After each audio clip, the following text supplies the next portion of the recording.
everyone, my boss said, Lilia, can you cook something from your country? And inintroduce ko sa kanila yung ating chicken adobo.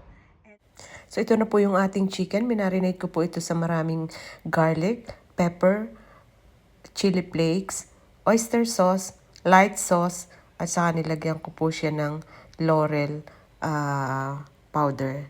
Overnight po natin ito para mas masarap po ito lutuin kinabukasan, mas malasa. So, ito na po yung ating minarinate na chicken para sa ating chicken adobo. Overnight po. Nagprito nga po pala ako ng 2 pulang sibuyas at ilalagay ko po ito mamaya sa ating chicken adobo sa ibabaw.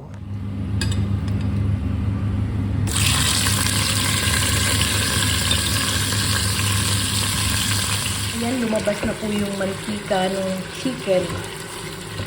So, bin-round ko siya. And then, saka ko po siya ibabalik ulit dito. And then, lulutuin natin ng mga 1 oras sa mahinang apoy. Idagdag natin yung sabaw ng ating pinagmarinatan. And voila! Gagamitin ko pong vinegar, itong balsamic vinegar.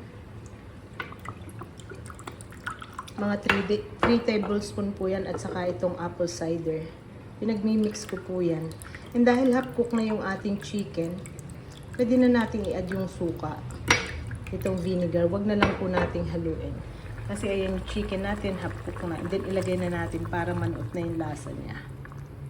And then i-cover lang po natin. Hayaan natin ng 1 hour. Add ko na nga po pala yung pinrito nating sibuyas. Hayaan lang natin dyan sa ibabaw.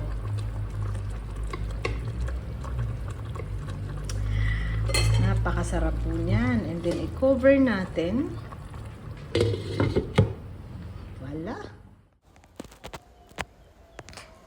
Nilagyan ko po siya ng cornstarch para medyo maging malapot po yung sabaw niya. Depende po yun sa inyo kung gusto nyo ng mas malapot.